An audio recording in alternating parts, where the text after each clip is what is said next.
Hello everyone. I am Aman. YouTube study में आप सभी का स्वागत है। शुरू करते हैं आज का करंट अफेयर्स। अनिवासी भारतीयों के पुनर्वास के लिए हाल ही में केरल राज्य सरकार ने किस प्रोजेक्ट की घोषणा की? तो ड्रीम केरल प्रोजेक्ट। केरल राज्य सरकार ने कोविड-19 प्रकोप के कारण 1 जुलाई 2020 को अनिवासी भारतीयों के पुनर्वास के लिए ड्रीम केरल प्रोजेक्ट शुरू करने का फैसला किया। ठीक, नेक्स्ट। हाल ही में 1 जुलाई 2020 से किन देशों के बीच एक नया मुक्त व्यापार समझौता नाफ्टा 2.0 लागू हो गया? ठीक, नाफ्टा यानी north American free trade agreement. यह किन देशों के बीच हुआ है? अमेरिका, मैक्सिको और कनाडा। ठीक, और यह 26 वर्ष पुराना नाफ्टा का ही नया संस्करण है, जिसे हम नाफ्टा 2.0 के नाम से जानेंगे। नेक्स्ट। हाल ही में किसे जिनेवा में संयुक्त राष्ट्र में भारत के राजदूत और स्थायी प्रतिनिधि के रूप में नियुक्त किया गया है? तो इंद्रमणि पांडे। नेक्स्ट। हाल ही में विज्ञान और प्रौद्योगिकी विभाग के विज्ञान और इंजीनियरिंग अनुसंधान बोर्ड एसईआरबी ने देश में उच्च वैज्ञानिक शोध को बढ़ावा देने के लिए कौन सी योजना लॉन्च की है? तो एक्सेलरेट विज्ञान योजना। और इसके तहत अनुसंधान विद्वानों और छात्रों के लिए इंटर्नशिप और क्षमता निर्माण कार्यक्रम का आयोजन किया जाएगा। इसके द्वारा एसईआरबी के द्वारा।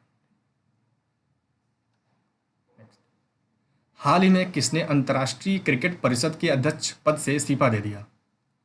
तो शशांक मनोहर। हालांकि इनका कार्यकाल भी पूरा होने वाला था, लेकिन इन्होंने कुछ दिन पहले ही इस्तीफा दे दिया और अब अस्थायी अध्यक्ष का पद का अतिरिक्त प्रभार इमरान ख्वाजा को दे दिया गया है। ठीक, ये है इमरान ख्वाजा और ये है शशांक मनोहर। ठीक। हाल ही में केंद्र सरकार ने किस राज्य को अशांत क्षेत्र घोषित करते हुए सशस्त्र बल अधिनियम 1958 यानी अप्सपा को 6 महीने के लिए बढ़ा दिया? तो नागालैंड में। ठीक, आइए जानते हैं क्या है ये अप्सपा। 1958 में इसे लागू किया गया था और इस अधिनियम के द्वारा किसी भी क्षेत्र में धार्मिक, नस्लीय, भाषाई तथा समुदायों के बीच विवाद के कारण इसे राज्य अथवा केंद्र सरकार द्वारा अशांत क्षेत्र घोषित किया जा सकता है। नेक्स्ट। हाल ही में किस बैंक ने ई किसान धन ऐप लॉन्च किया? तो एचडीएफसी बैंक। और इस ऐप के माध्यम से किसान अपने मोबाइल फोन से कई बैंकिंग और कृषि सुविधाओं तक पहुंच सुनिश्चित कर सकेंगे। हाल ही में किस राज्य सरकार ने स्किल कनेक्ट फोरम लॉन्च किया? तो स्किल कनेक्ट फोरम कर्नाटक राज्य सरकार द्वारा लॉन्च किया गया और इसके तहत राज्य में बेरोजगार व्यक्ति को कौशल प्रदान किया जाएगा, जिससे उन्हें नौकरी पाने के लिए सक्षम बनाया जा सके। यह बीएस येदियुरप्पा, जो कि कर्नाटक के मुख्यमंत्री हैं। विजडन पत्रिका द्वारा 21वीं सदी में भारत के सबसे मूल्यवान खिलाड़ी के रूप में किसे नामित किया गया? रविंद्र जडेजा।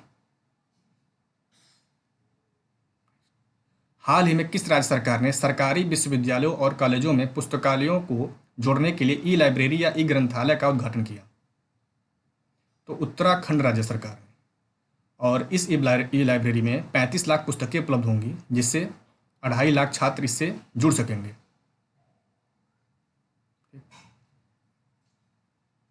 नेक्स्ट। हाल ही में पाकिस्तान की पहली महिला लेफ्टिनेंट जनरल किसे नियुक्त किया गया? निगार जौहर। निगार जौहर। हाल ही में किसे एक प्रतिष्ठित अमेरिकी foundation Carnegie corporation of New York द्वारा 2020 ग्रेट इमिग्रेंट अवार्ड प्रदान किया गया? तो भारतीय मूल के अमेरिकी नागरिक सिद्धार्थ मुखर्जी और राज चेट्टी को।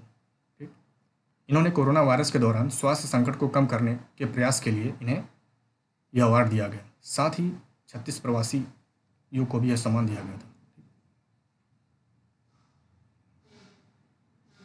हाल ही में इंडियन ऑयल कॉरपोरेशन के नए अध्यक्ष कौन बने हैं? तो श्रीकांत माधव वैद्य। हाल ही में किस देश के 78% मतदाताओं ने राष्ट्रपति पद पर बने रहने के प्रावधान वाले संविधान संशोधन के पक्ष में मतदान किया है? तो रूस। ठीक, और इस संविधान संशोधन के बाद जो वर्तमान राष्ट्रपति हैं व्लादिमीर पुतिन, वो अब 2036 तक राष्ट्रपति बने रहेंगे, यानी 16 वर्षों तक और अभी।